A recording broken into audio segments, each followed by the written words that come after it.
kalakaran. Sinungaling na naman ang sinasabing receptionist at kahera na may nangyayaring kalokohan sa kanilang spa. Nagdalos po ba kayo na mag-idol? Nakita ka dito daw, dito. Hi, Shinshin! Hi, Daddy! Sige na, Daddy, mag-hi ka.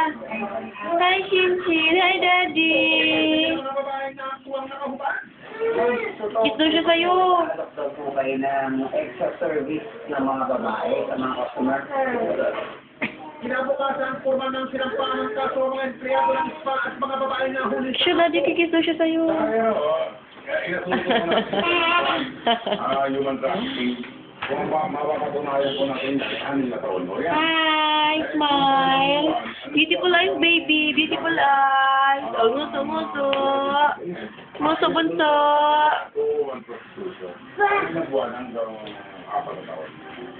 ang Oh. masahista, kinalaya. Habang ang kahera at ang dalawang masahista na Kita siya ulit. ng extra service, talaga ko. Sinubukan natin natin ang nakais kung may-ari ng loob pa. Wala po si Daddy, love. Nakita siya. Love, Daddy. Inailan na ho natin agad, sinama na natin doon sa bayo sa dokumento na nakalalakap natin. Siyempre, nag-apply yung sa BPI, kung sino po nag-apply niyan.